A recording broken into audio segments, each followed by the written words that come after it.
যে ব্যক্তি মনে করে রিজিক আল্লাহর হাতে, সে কি কখনো ঘুষ নিতে পারে? সে অন্যের সম্পদ আত্মসাৎ করতে পারে? সে অন্যের জমি সিজ করতে পারে? সে দুর্নীতি করতে পারে? সে সুদ খাইতে পারে? কেন খায়? কারণ সে মনে করে রিজিকের মালিক সে নিজেই। এগুলো করলে তার সম্পদ বাড়বে, না করলে সম্পদ বাড়বে না। এই কারণেই তো সে কাজগুলো করে। আর আমি খুব ভালোই বুঝি, অ্যাটলিস্ট আমি খুব ভালোই বুঝি যে এই কাজগুলো ব্যক্তিরা কেন করে। উত্তর শুনবেন? উত্তর হচ্ছে পরিবারের জন্য। কার জন্য? পরিবারের জন্য। মা, বৃদ্ধ মা আছে দেখতে হবে, দুই বাবা আছে দেখতে হবে, স্ত্রী আছে। আর স্ত্রী মাশাআল্লাহ একদম ফেমিনিস্ট, তার চাহিদা পূরণ করতে তার হিমশিম খেতে হয়। হ্যাঁ, একটা শাড়ি নেবে 20,000, ঠিক আছে? স্ত্রীর চাহিদা অনেক, গহনাগাটির অনেক চাহিদা। আর না দিলে তো আবার সমস্যা, বাসায় গেলে তো মানসিক টর্চার সেলে রেখে দিবে। এখনকার বেশিরভাগ পুরুষই কিন্তু নির্যাতনের শিকার। এখনকার বেশিরভাগ পুরুষ কিন্তু নির্যাতনের শিকার। ম্যাক্সিমাম বাসায় গিয়ে দেখবেন টর্চার, এক একটা রিমান্ডের সেলের মতো, বুঝছেন? এবং এটা 7 দিন 5 দিন 7 দিনের রিমান্ড না, এটা লাইফ টাইম রিমান্ড। মানে পুরো জীবন ধরে রিমান্ড চলবে। তো এই যে সমস্যা, তা কার কার জন্য করি? পরিবার, সন্তান, পিতা মাতা, আত্মীয় স্বজন, এগুলোর জন্য। কিন্তু একটা কথা শোনেন আমার, আমরা যখন মারা যাব না, আমরা মারা গেলে পরে 40 দিন তারা আমাদেরকে মনে রাখবে কিনা সন্দেহ আছে। বিশ্বাস করছেন না? এই যে আমাদের অনেক আত্মীয় স্বজন মারা গেছে না, বছরে একটা বারো কি কবরস্থানে কেউ গিয়েছে? না হয়তো যায়, মৃত্যুবার্ষিকী ওই দিন যায়, তাই না? দেখেন আমরা কিন্তু আস্তে আস্তে ভুলে গিয়েছি তাদেরকে, আমরা ব্যস্ত হয়ে গেছি। ঠিক একইভাবে তারাও আমাদেরকে ভুলে যাবে। এই জন্য আমি বারবার আপনাদেরকে মনে করে একটা কথা, আমার জীবন থেকে উপলব্ধি করি একটা কথা, যে একমাত্র আল্লাহ ছাড়া এই পৃথিবীতে এবং পরকালে আমাদের আপন বলে কেউ নাই। বাকি সবাই সবার স্বার্থের জন্য আছে। মানুষ মানুষের অবস্থানকেই মূল্যায়ন করে, মানুষ মানুষের অবস্থানকেই মূল্যায়ন করে। আল্লাহ রাব্বুল আলামিন আপনার ভিতরটাকে ভালোবাসেন। দেখেন, আপনি যখন নামাজ পড়েন নাই, আল্লাহ পাক কিন্তু আপনাকে ধ্বংস করে দেন নাই। আল্লাহ পরম করুণাময় আপনাকে হেদায়েত দিয়ে নামাজি বানিয়ে দিয়েছেন। জীবন অনেক পাপ করেছেন, ইনস্ট্যান্ট আল্লাহ পাক শাস্তি দিতে পারতেন, আল্লাহ পাক দেন নাই। আল্লাহ আপনাকে ভালোবাসেন, আল্লাহ আমাকে ভালোবাসেন। আল্লাহ পাকের এই ভালোবাসার ঋণটা শোধ করার জন্য হলেও নামাজি হয়ে যান, আল্লাহর পথে ফিরে আসেন, দিনের জন্য কিছু করেন, দিনের ফিকির করেন, পড়াশোনা করেন। প্রিয় ভাইরা, আল্লাহ পাক তৌফিক দান করুন। দেখুন, এই রিবা থেকে দূরে থাকার জন্য একটা হাদিস যথেষ্ট, যে 4 শ্রেণীর মানুষকে আল্লাহ রাসূল সাল্লাল্লাহু আলাইহি ওয়াসাল্লাম লাআনত করেছেন, অভিশাপ দিয়েছেন। ইনশাআল্লাহ আজকের লেকচার যাদের কানে যাবে, আমরা যদি না খেয়েও মরে যাই, আল্লাহ পাক না খেয়ে মারবেন না ইনশাআল্লাহ। রিজিক আছে, খাবো ইনশাআল্লাহ। কিন্তু হয়তো বা অভাব হবে, টাকা পয়সা একটু কম হতে পারে, অন্যের 10 তলা ফ্ল্যাট হবে, আমার হবে না, ঠিক আছে? অন্যের এত বিঘা বিঘা জমি আমার হয়তো হবে না। কিন্তু ইনশাআল্লাহ তাআলা এই যে দুনিয়ার মুসাফিরের জীবনটা, এটা মুসাফিরের জীবন না? মুসাফিরের জীবনটা কেটেই যাবে ইনশাআল্লাহ। কাটবে না? যে কোনো ভাবে কেটে তো যাবেই ইনশাআল্লাহ। এই যে পরকালের জীবনটা একটা চেতনার শক্তি, জানেন? দুনিয়াতে যত বাধা বিপত্তি আসুক, গাল মন্দ খান, গীবত তহমত খান, কষ্ট হোক, নির্যাতন হোক, একটা বিষয় মনের মধ্যে শান্তি দেয়। কি শান্তি? যে এই দুনিয়ার জীবনটা তো আর চিরস্থায়ী নয়, এটা তো আর সারা জীবন থাকবে না। ইনশাআল্লাহ এই অবস্থা আস্তে আস্তে পরিবর্তন হয়ে যাবে। ফাইন্না মাআল উসরি ইউসরা, পরকালে ইনশাআল্লাহ পাবো। দুনিয়াতে না পেলে কি হয়েছে, পরকালে পাবো ইনশাআল্লাহ। যুবক ভাই, এসব জেনা ছেড়ে দেন, আল্লাহ রাব্বুল আলামিন আপনার জন্য হুর রেখেছেন জান্নাত, ইনশাআল্লাহ পাবেন ইনশাআল্লাহ। এটা ছেড়ে দেন, সুদ ছেড়ে দেন, আল্লাহ পাক আপনার জন্য হাউজে কাউসার রাখছে ইনশাআল্লাহ, ঠিক আছে? অন্যায় পাপ ছেড়ে দেন, আল্লাহ রাব্বুল আলামিন আপনার জন্য জান্নাত রেডি করে রাখছে ইনশাআল্লাহ। এই দুনিয়ার জীবনটা ধোঁকা, একটা ছোট্ট জীবন, পুরো ধোঁকা, কিচ্ছু নাই এর মধ্যে। আমার কথা শোনেন, এই দুনিয়ার জীবনে কিছুই নাই। চারপাশে অনেক কিছু মনে হবে, আপনার বাড়ি আছে, গাড়ি আছে, স্ট্যাটাস আছে, টাকা পয়সা, প্রতিপত্তি সব আছে।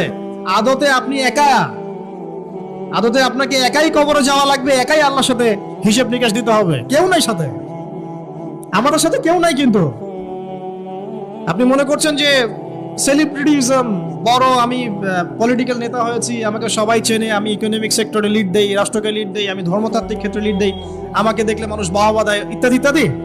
দিন শেষে আমি একা, আপনিও একাই, আমাকেও একাই যেতে হবে, আপনাকেও একাই যেতে হবে। এগুলো সব চারপাশের খালি অন্ধ মোহ, আর কিছু না। তো এই মোহের মধ্যে ঢুকে পড়বেন না, আল্লাহ পাক তৌফিক এনায়েত করুন। নবী সাল্লাল্লাহু আলাইহি ওয়াসাল্লাম বারবার বলতেন, আল্লাহুম্মা ইন্নী আউযু বিকা মিন ফিতনাতিদ দুনিয়া, বলতেন না, হে আল্লাহ আমি এই দুনিয়ার ফিতনা থেকে তোমার কাছে আশ্রয় প্রার্থনা করছি। ওয়া ইন্নী আউযু বিকা মিন ফিতনাতিন নিসা, আমি মহিলাদের ফিতনা থেকেও আশ্রয় প্রার্থনা করছি। আরো দোয়া করতেন, আল্লাহুম্মা ইন্নী আউযু বিকা মিন আযাবিল কবর, হে আল্লাহ আমি কবরের আযাব থেকে আশ্রয় প্রার্থনা করছি। ওয়া আযাবি জাহান্নাম, জাহান্নামের আযাব থেকে আশ্রয় প্রার্থনা করছি। ওয়া মিন ফিতনাতিল মাহইয়া ওয়াল মামাত, জীবন মৃত্যুর ফিতনা থেকে আশ্রয় প্রার্থনা করছি। সামনে আসি তো রিবার বিষয়টা বলছিলাম। আইয়ামে জাহিলিয়াতের যে সেই রিবা এখনকার বিশ্বে আছে কি নাই বলেন? ওই সময় না হয় মক্কায় ছিল, এখন কি সারা বিশ্বব্যাপী নাই? বিশ্বের কোন কান্ট্রি রিবা মুক্ত না, বিশ্বের কোন দেশ রিবা থেকে মুক্ত থাকতে পারবে না, এই বিশ্ব পরিচালনা যারা করছে ওদের আন্ডারে থাকলে। কখন হবে বিশ্ব রিবা মুক্ত? একদিন বিশ্ব রিবা মুক্ত হবে ইনশাআল্লাহ, একদিন না একদিন এই বিশ্বটা সুদ মুক্ত হবে ইনশাআল্লাহ তাআলা। তখন জালেম পার পাবে না, মাজলুমের রক্ত শ্রম বৃথা যাবে না ইনশাআল্লাহ।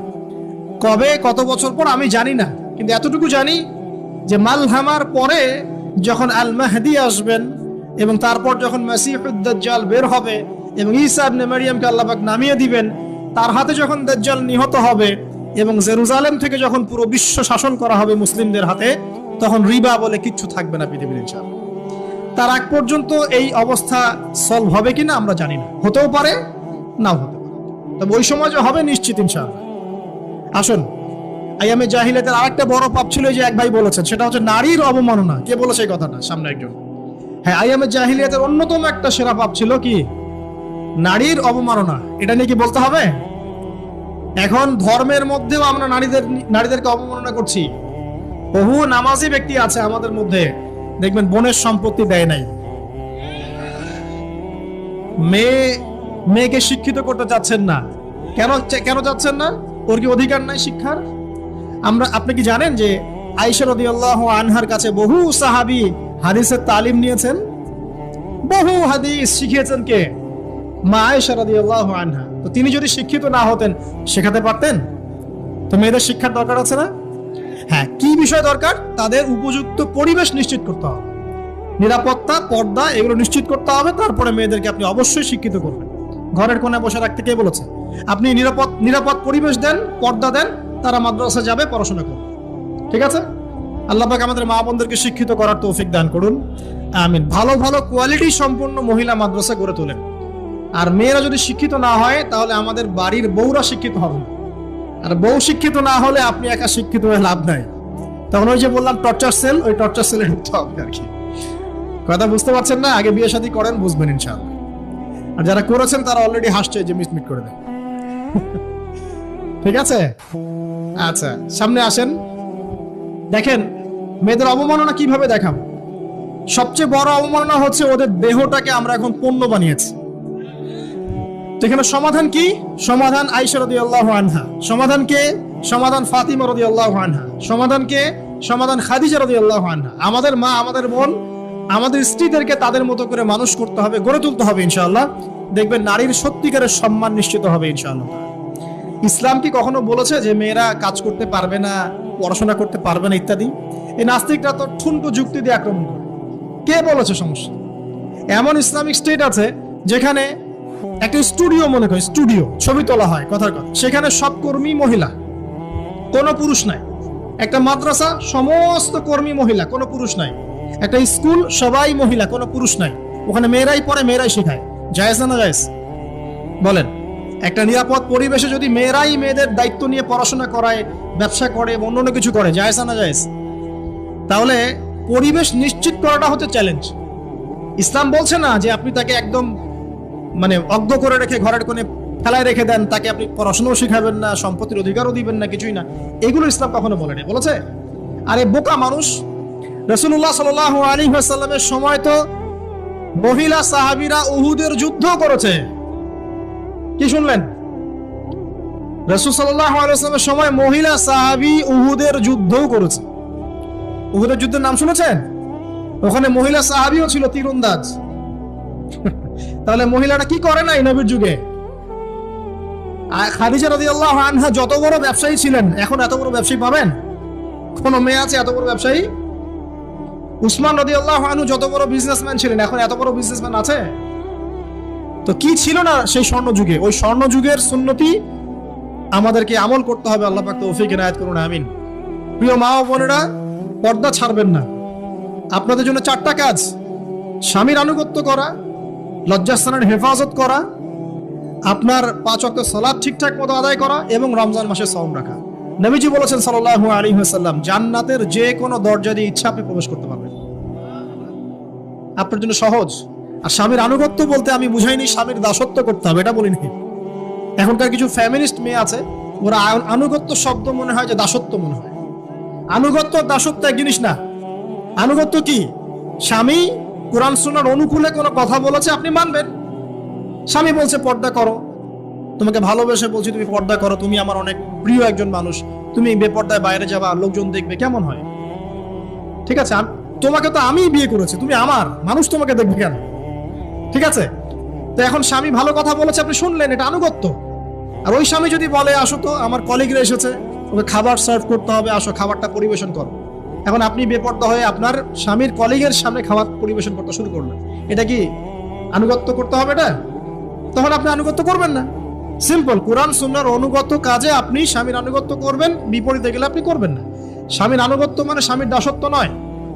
আর এই হাদিসটা আপনি কেন ভুলে যান যে আল্লাহ রাসূল সাল্লাল্লাহু আলাইহি ওয়াসাল্লাম বলেছেন, আল্লাহ ছাড়া যদি কাউকে সেজদা করা যেত, সম্মান বুঝাচ্ছেন, আল্লাহ ছাড়া যদি কাউকে সেজদা করা জায়েজ হতো, আমি মেয়েদেরকে বলতাম যেন স্বামীকে সেজদা করে। কেন? কারণ আপনাকে রেসপন্সিবিলিটি, আপনার খাবার, আপনার ফুড, আপনার শেল্টার, আপনার মানে পুরো দায় দায়িত্ব নিজের হাড় ভাঙা পরিশ্রম দিয়ে, জীবনের ঝুঁকি নিয়ে স্বামী আপনার জন্য করে। সে আপনার সম্মান পাওয়ার যোগ্য তো? সে কি আপনার সম্মান পাওয়ার যোগ্য নয়? আপনি যদি সম্মানের হক আদায় না করতে পারেন তাহলে আপনি অকৃতজ্ঞ। আর অকৃতজ্ঞ মেয়ে কখনো জান্নাতে যাবে? একটা হাদিসে আছে, বেশিরভাগ মেয়ে জাহান্নামে যাওয়ার অন্যতম কারণ হচ্ছে তারা স্বামীর সাথে কুফুরি করে। কি করে? মানে সারা জীবন স্বামী ভালোবেসে যায়, ভরণ পোষণ দিয়ে যায়, সব চাহিদা পূরণ করে যায়, একদিন দেখবেন কথা কাটাকাটি হয়েছে, ওই দিন বলে বসবে যে তোমার কাছে আমি কিচ্ছু পাই নাই সারাদিন। এই যে কুফুরি, এই কারণে তারা জাহান্নামে যেতে পারে বেশি। আল্লাহ হেফাজত করুন। আমি আরেকটা কারণ হচ্ছে যে বেপর্দা। আপনাকে 4টা মূলনীতি ফলো করতে হবে। 1, এমন কোনো পোশাক পরবেন না যে পোশাকটা আটো সাটো, যেটা পরলে আপনার গায়ের কাঠামো বোঝা যায়। এটা বোরখা হলেও পরা যাবে না। আমি কি বুঝাতে পারছি? ডিজিটাল বোরখা দেখেন নাই? দেখছেন? মাশাআল্লাহ। আর কারা কারা দেখছেন? এদিকে চোখ বেশি যায় না? আচ্ছা, এমনি দেখা যায়, চোখ দিতে হয় না, এমনি দেখা যায়। ডিজিটাল বোরখা চলবে না, ডিজিটাল বোরখা চলবে না। আমার মত, এটা আমি মত দিচ্ছি, আমি আল্লাহর রাস্তায় সময় দিয়েছি অনেকদিন, এবং এখানে যে পর্দাটা শেখানো হয় এরকম পর্দা আমি অন্য কোথাও দেখিনি। এত চমৎকার পর্দা শেখানো হয়। কারা কারা সময় লাগিয়েছেন? 3 দিন 7 দিন সময় দিয়েছেন কারা কারা? বেশিরভাগই দেন নাই, সমস্যা নাই, দিতে হবে, আমি বাধ্যতামূলক বলিনি আপনাকে। বলেছি এখানে পর্দা শেখানো হয়, চমৎকার পর্দা শেখানো, যে এখানে চোখটা পর্যন্ত তাদের ঢেকে রাখার তালিম দেওয়া হয়। যাই হোক, যেখানেই শেখেন অ্যাটলিস্ট পর্দাটা শিখলেই হলো। এমন পোশাক হবে না যেই পোশাকটা আটো সাটো, যেটা পরে আপনার গায়ের কাঠামো বোঝা যায়। 2 নম্বরে এমন পোশাক পরা যাবে না যেই পোশাকটা পরলে বাহির থেকে ভিতরের অঙ্গ দেখা যায়। দেখেছেন? দেখেন নাই? দেখছেন হুজুর? আচ্ছা, আপনারা তো সব দেখেন দেখি। তারপরে 3 নাম্বার, এমন পোশাক পরা যাবে না যেটা অমুসলিমদের সাথে সাদৃশ্য আছে। কথা বুঝতে পারছেন? অমুসলিমদের ধর্মীয় বিষয়ের সাথে সাদৃশ্য আছে এমন পোশাক মুসলিম মেয়েদের পরা যাবে না। এর মানে এই নয় যে অন্য ধর্মকে আপনি আক্রমণ করবেন, এটাও নয়। যে যার ধর্ম তাদের স্বাধীনতা মতো পালন করবে। মুসলিমরা বাধা দিবে? দিবে না। মুসলিমরা দাওয়াত দিতে পারে। কি করতে পারে? দাওয়াত দিতে পারে যে ভাই, এই যে লা ইলাহা ইল্লাল্লাহর কনসেপ্ট আপনাকে বুঝাচ্ছি, আল্লাহ ছাড়া কোনো মাবুদ নাই, মুহাম্মদ সাল্লাল্লাহু আলাইহি ওয়াসাল্লাম সর্বশেষ রাসূল, এই কোরআন পড়ুন, হাদিস পড়ুন, দেখুন এটাই হচ্ছে মানবতার মুক্তির সনদ। এরপর যদি সে ইসলাম কবুল করে আলহামদুলিল্লাহ, যদি না করে এর হিসাব কে দিবে? সে নিজে দিবে। এর হিসাব কি আমাকে দেওয়া লাগবে? দেওয়া লাগবে না। তো অমুসলিমদের সাথে সাদৃশ্য আছে এমন পোশাক চলবে না। আর 4 হচ্ছে, পুরুষরা মেয়েদের পোশাক পরতে পারবে না, মেয়েরা পুরুষদের পোশাক পরতে পারবে না। জি, আপনাদেরকেই বলছি, আপনারা জিন্স পরতে পারবেন না, মেয়েদেরকে বলছি, এবং টি শার্ট পরতে পারবেন না। আপনারা ওই যে যা ইচ্ছা তাই ড্রেস পরে বলবেন যে হাজার বছরের সভ্যতা সংস্কৃতি, এসব বাজে কথা চলবে না এখানে। এটা হাজার বছরে কোনোদিনও আমাদের দাদা নানিরা এগুলা কখনো পরে নাই। পড়ছে? আপনার দাদি কখনো এরকম পরছিল শাড়ি? তো এই যে বললো হাজার বছর থেকে পরে আসতেছে নাকি। সুবহানাল্লাহ। তো এখানে বিষয়টা হচ্ছে পুরুষ মেয়ের পোশাক পরতে পারবে না, মেয়ে পুরুষের পোশাক পড়তে পারবে না। আমি খুব সংক্ষিপ্ত করে আপনাকে কোরআন সুন্নাহ থেকে 4টা মূলনীতি বলে দিলাম। এই 4টা মূলনীতি কোরআনেও আছে, হাদিসেও আছে। আসেন, এই যে নারীর অবমাননা, এই বিষয়টা আইয়ামে জাহিলিয়াতে যেমন ছিল, এখন দেখবেন আরো বড় পরিসরে এসেছে। আসে নাই?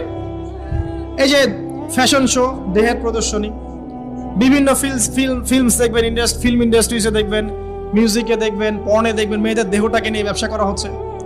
আগে তো না হয় কন্যা সন্তান হলে জীবন্ত পুঁতে ফেলতো নাকি, এখন যদি গর্ভের বাচ্চা মেয়ে জানে, অনেকে আগেই মেরে ফেলে। বোঝেন নাই মনে হয়? অনেকে যদি জানে যে গর্ভে মেয়ে সন্তান আছে, আগেই মেরে ফেলায়। এমন অনেক দেশ আছে, আমি নাম বলছি না দেশের সঙ্গত কারণে, যে সে দেশে এরকম মেয়ে সন্তানকে এই যে খালাস করে ফেলার, নষ্ট করে ফেলার, ভ্রূণ নষ্ট করার আলাদা ক্লিনিক আছে, আলাদা হসপিটাল আছে। বলে নাউজুবিল্লাহ। তো আসলে ওই 1450 বছর আগের মানুষটা বেশি বর্বর ছিল না আমরা বেশি বর্বর?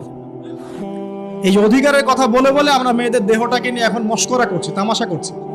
সবচেয়ে সেরা অধিকার কোথায় পাবে? কোরআনে পাবে, হাদিসে পাবে, ইসলামে পাবে।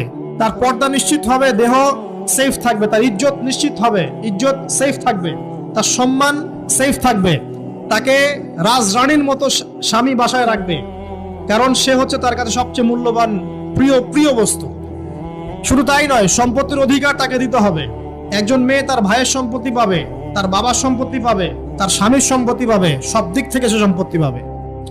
আর একজন ছেলে কিন্তু সব দিক থেকে সম্পত্তি পাবে না। এই বিষয়গুলো যখন এক শ্রেণীর মানুষ বোঝে না, তখন ইসলামের বিরুদ্ধে অহেতুক প্রোপাগান্ডা চালানো শুরু করে। সবচেয়ে সেরা সম্মান রক্ষার উদাহরণ দেয়া হয়েছে ইসলামে, কোরআনে এবং হাদিসে। এই কথাটা আপনাদের মা বোনদেরকে বুঝাবেন, তবে নম্রতার সাথে বুঝাবেন, কারণ উচ্চবাচ্য করলে তারা কথা শুনবে না। আর আল্লাহ রাসূল সাল্লাল্লাহু আলাইহি ওয়াসাল্লাম বলেছেন, কিছুটা বাঁকা হাত দিয়ে তাদেরকে তৈরি করা হয়েছে। যদি আপনি শক্ত করে চাপ দিতে যান তাহলে ভেঙে যাবে, আর যদি আপনি ওই অবস্থায় ছেড়ে দেন তাহলে বাঁকাই থেকে যাবে। এখানে আপনাকে হিকমা অবলম্বন করতে হবে। আল্লাহ পাক তৌফিক দান করুন। একটা বিষয় বলছিলাম, ওই যে শিরকের পাপ এখন গ্লোবালাইজেশন হয়েছে না, ওই সুদের পাপ এখন গ্লোবালাইজেশন হয়েছে না। গ্লোবালাইজেশন বোঝেন? মানে বিশ্বায়ন, পুরো বিশ্বে ছড়িয়ে পড়েছে না। আর একটা হচ্ছে এই যে মেয়েদের অবমাননা, এটা সারা বিশ্বে ছড়িয়ে পড়ে নাই? আচ্ছা, আর দুটো বলবো, এরপর বলে আমি শেষের দিকে যাচ্ছি। আশা, একটা হচ্ছে মাদক। আইয়ামে জাহিলিয়াতের অন্যতম সেরা পাপ ছিল কি? মাদক। ওই যে বলছেন জাহেলি যুগ, কেন বলছেন জাহেলি যুগ? বিকজ ওইখানে মাদক খেত মানুষ বেশি। এখন বলেন, ওখানে না হয় মক্কায় মাদক খেত মানুষ, এখন সারা বিশ্বে মাদক ছড়িয়ে পড়ে নাই? বেশি না কম? এখন এই যে নতুন নতুন মাদক আসছে, ইয়াবা, আরো নাকি কি কি আসছে নতুন নতুন, আমরা নামও জানি না। এই যে গাঁজার নাম জানি, ফেন্সিডিলের নাম জানি, আর কি কি আছে, হিরোইন বলেন, আর দু একটা, আফিম, আর কি আছে? হ্যাঁ, রেন্ডি। সুবহানাল্লাহ, এই নামও কখনো শুনি নাই আমি। আচ্ছা শোনেন, বিষয়টা হচ্ছে, দেখুন এই বিষয়টা কি হালাল না হারাম? আচ্ছা, এটাকে যদি আমরা হালাল করে নেই তাহলে কি হবে? কুফরি হবে না শিরক হবে? শিরক কুফর দুটোই হচ্ছে। কিন্তু এখন মক্কার কিছু মানুষ মাদক খেয়েছে, বুঝলাম। আল্লাহ রাব্বুল আলামিন ধাপে ধাপে এখান থেকে বের করেছেন। প্রথমে বলেছেন মদ খেয়ে নামাজের ধার কাছে যেও না। হ্যাঁ, তারপরে বলেছেন এই যে মাদকে কিছুটা উপকার আছে কিন্তু বেশি ক্ষতি। তারপর বলেছেন খেয়ে নামাজের কাছে যেও না। তারপর ধাপে ধাপে শেষের দিকে এসে আল্লাহ পাক বলেছেন যে এটাকে ছেড়ে দাও। সূরা মাইদায় পড়ে দেখেন, এটা শয়তানের কাজ। তখন সাহাবায়ে কেরাম রাদিয়াল্লাহু আনহুম পুরোপুরি মাদক থেকে নিজেদেরকে মুক্ত করলেন। এরপরে কি কখনো তারা মাদক ছুঁয়েও দেখেছেন? বরং মাদক দ্রব্য সেবন করলে 40টা লাঠি বেত্রাঘাত করতে হয়, ইসলামিক শাস্তি। কয়টা লাঠি? আর উমর রাদিয়াল্লাহু আনহুর সময়ে 40 লাঠিকে বাড়িয়ে 80 লাঠি করা হয়েছিল। কত লাঠি? 80 লাঠি কিন্তু আরো একটা পাপের শাস্তি আছে, বলবো? অপবাদ, এখন যেটা বেশি দেয়া হয়, অপবাদ, মিথ্যা অপবাদ, সতী সাদী নারীর উপরে মিথ্যা অপবাদ, এর শাস্তি হচ্ছে 80 লাঠি। আবার 100 লাঠির শাস্তি আছে, 100 লাঠি। এটা কিসের জানেন? জিনা, জিনা। এই যে যারা করছেন, এর শাস্তি হচ্ছে 100 লাঠি, তাও জনসমক্ষে দিতে হবে, গোপনে না।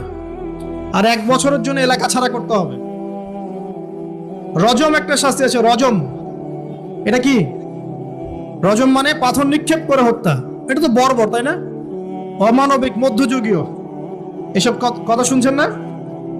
শোনেন, কিছু কিছু বিষয় আছে যে বিষয়গুলো করার পরে এই পৃথিবীতে মানুষ বেঁচে থাকার অধিকারটা হারিয়ে ফেলে। কথা বুঝতে পারছেন না?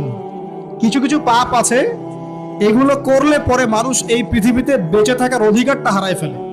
যেমন কোন বিবাহিত ব্যক্তি যদি জেনা করে, নাউজুবিল্লাহ, এইসব পাপ করলে পরে এই পৃথিবীতে বেঁচে থাকার অধিকারটা সে হারিয়ে ফেলে।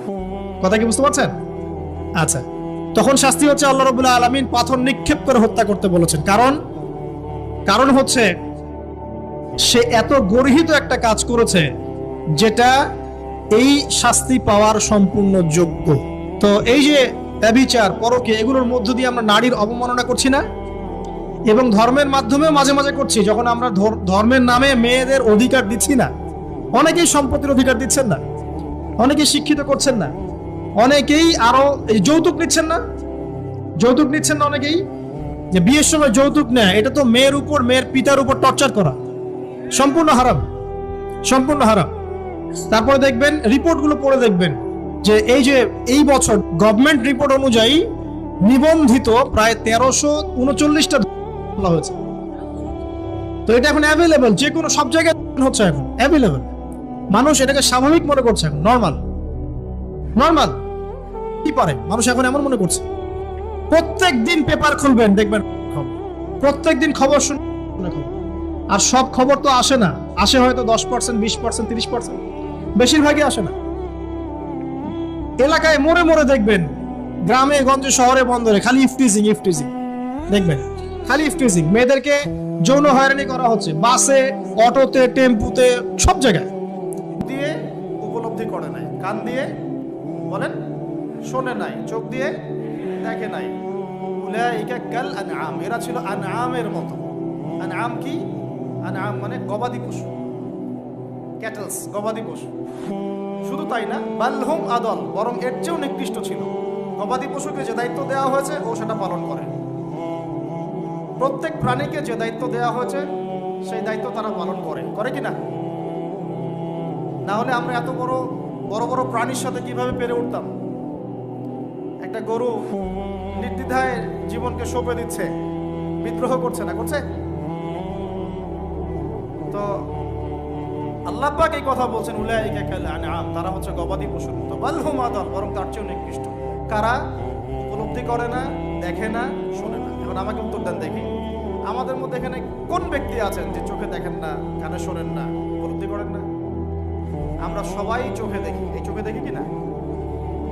দেখতে পাচ্ছেন তো আপনি? কানে শুনতে পাচ্ছেন কিনা? তাহলে আল্লাহ পাক কোন চোখের কথা বলছেন আর কোন কানের কথা বলছেন যেগুলো অন্ধ? বলেন। নিঃসন্দেহে অন্য একটা চোখ আছে, আরেকটা কান আছে, আরেকটা চোখ আছে, কান আছে, এটা কোথায়? কলবে। তাহলে আবু জেহেল আল্লাহর নবীকে চিনতে পারছে না, আবু বকর রাদিয়াল্লাহু আনহু চিনতে পারছেন, তাহলে দুজনের তো বাইরের চোখ একই। কোন চোখ তাহলে অন্ধ আবু জেহেলের, যে কারণে আবু জেহেল আল্লাহর নবীকে চিনতে পারল না? বলেন। এখন বলেন, মুসলমান পরিবারে জন্ম নেওয়ার পরে আমরা যারা নামাজ পড়ি না, যাকাত দেই না, রোজা রাখি না, সামর্থ্য হয়েছে হজ করি না, জুমার দিনে আসি, ঈদের দিনে আসি, হ্যাঁ, সৎ কাজে আদেশ করি না, অসৎ কাজে নিষেধ করি না, কোরআন তেলাওয়াত করা শিখি না, রাসূলের সুন্নাহ মাফিক জীবন করি না, আর অর্থনীতি রাজনীতিতে গেলাম না, ওটা গেলামই না, বাদ, ওটা তো অনেক বড় স্কেল। তাহলে আমাদের কি চোখ আসলেই আছে, কান আসলেই আছে, কলব কি আসলেই জিন্দা, না সত্যিকার অর্থে আমরা গবাদি পশু হয়ে গেছি? আত্মপর্যালোচনা করতে হয় তো। আত্মপর্যালোচনা, মোরাকাবা মানে হচ্ছে আত্মপর্যালোচনা, নিজেদেরকে নিয়ে ভাবতে হবে তো। এখন আপনি আমাকে উত্তর দেন, যেই মুসলমান নামাজ পড়ে না, রোজা রাখে না, দাওয়াতের কোনো মেহনত নাই, দিন প্রতিষ্ঠার সংগ্রাম নাই, কোরআনও তেলাওয়াত করতে জানে না, আল্লাহর পথে সদকা করে না, তাওহীদের জ্ঞান নাই, শিরকের জ্ঞান নাই, সুন্নতের জ্ঞান নাই, বেদাতের জ্ঞান নাই, ঈমান ভঙ্গের কারণ জানে না, ওযু করার মাসালাও জানে না। এই মুসলমান সারা বিশ্বে মার খাবে না তো কারা খাবে? আমাকে বলেন উত্তরটা।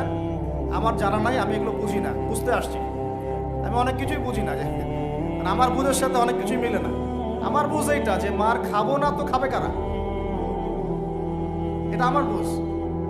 এখনো যে আমরা বসে আছি এখানে খাই নাই, সেটাই তো আল্লাহ পাকের রহমত। অনেক আগেই তো আল্লাহর গজব আসা উচিত ছিল। নামাজ তো আগেই ছেড়ে দিছো তুমি, যাকাত দাও না, রোজা রাখো না, রাসূলের সুন্নাতের কোনো খবরই নাই, প্রতিদিন ক্লিন শেভ করতেছো তুমি, আল্লাহ রাসূলের সুন্নাতকে জবাই করতেছো, প্রতিদিন করতেছো, বাইকে করে মেয়ে নিয়ে ঘুরতেছো, ইউনিভার্সিটিতে গোল হয়ে বসে আসো মেয়েদের সাথে, অ্যাভেলেবল তো এগুলো হচ্ছে, অ্যাভেলেবল। মেয়েরা যে না করতেছে, বউ ছেলে পেলে, এখন বিয়ে তো কঠিন, এই জন্য এই পথটা বেছে নেয়, এই পথটা সহজ। 5 দিন 7 দিন একটা মেয়ে কিনে ঘুরলে দেখা যায় যে ওই বিছানায় চলে যাওয়া যায়।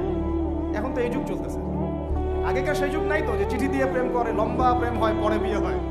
এখন সব দৈহিক সম্পর্ক, 1 মাস একজনের পিছনে, ওটা হয়ে গেছে আর পরের মাসে আরেকটার পিছনে। ইউনিভার্সিটিতে জেনা আর জেনা, জেনা আর জেনা,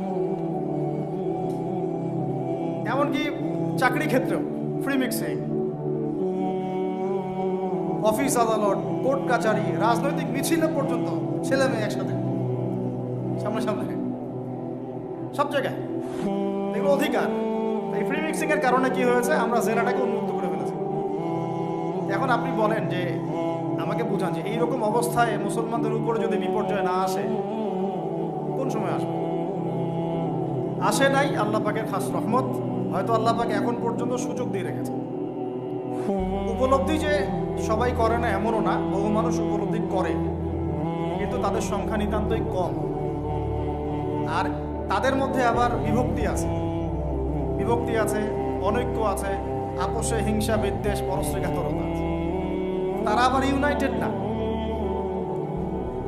তো বদরগঞ্জবাসীর জানা উচিত যে বদরের যুদ্ধ হয়েছে 2য় হিজরিতে।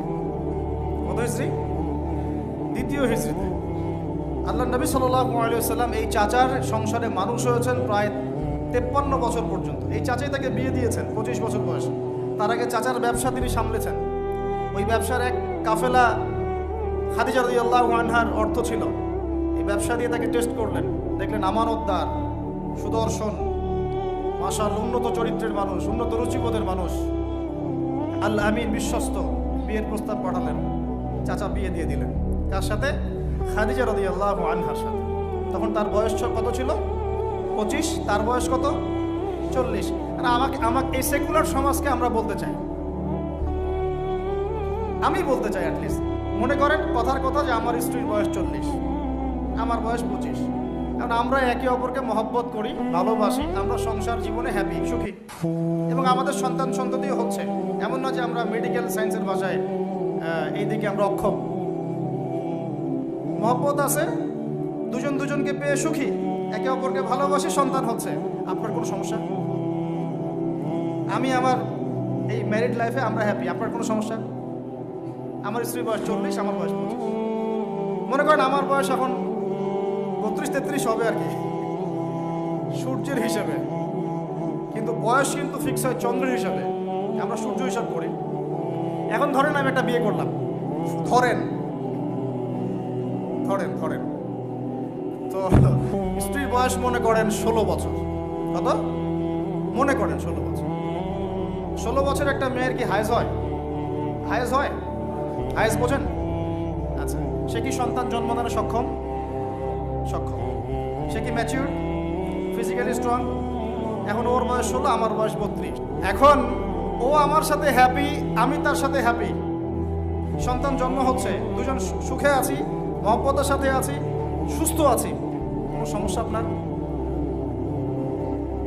তো এই হলো অবস্থা, সার্কাস। এখন এই 16 বছরের মেয়ে, আপনার মেয়ে, আপনি বিয়ে দিতে পারবেন না, বলবেন বলবেন যে আপনি আপনি রাষ্ট্র আইনের বিরুদ্ধে কথা বলছেন। না, আমি বিরুদ্ধে কথা বলছি, আমি বুঝাচ্ছি যে এটা কতটা অসার একটা আইন। 16 বছরের একটা মেয়ে যদি জেনা করে আপনি উৎসাহিত করছেন। 16-17 বছরের মেয়েরা জেনা করে না? স্কুলে, কলেজে, বিশ্ববিদ্যালয়ে, এইখানে ওইখানে, এর বিরুদ্ধে আপনার ব্যবস্থা কি, অ্যাকশন কি? কিন্তু 17 বছর একটা মেয়ে যদি বিয়ে করে আপনি তো কাজীকে ধরে জেলে দিয়ে দিবেন একেবারে। এখন বলেন এটা কি আমি মানতে বাধ্য?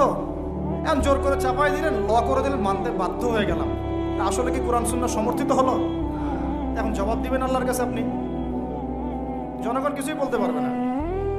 আমরা শুধু জ্ঞানতাত্ত্বিক একটা ডিবেট করলাম এবং আপনাকে দেখালাম যেটা একটা অসার।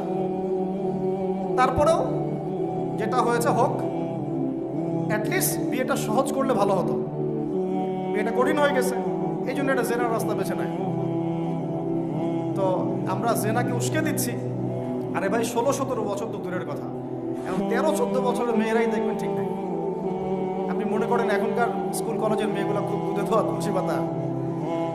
যখন 15 বছর আগে যে যুগটা ছিল, 20 বছর আগে, আর এখন তো আর অনেক আপডেটেড। এখন ওরা ওইসবে বিশ্বাসী না। গল্প করে যে কার কয়টা,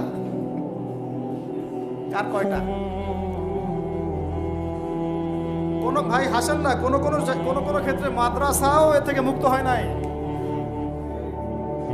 আমাদের দিকেও তো বলতে হবে, ইনসাফ করতে হবে। তো বহু মাদ্রাসাতেও জেনা ঘটনা ঘটছে এখন।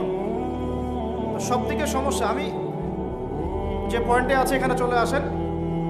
তার বয়স তখন 40, আমাদের নবীজির বয়স 25, ম্যারিড জীবনে হ্যাপি, 6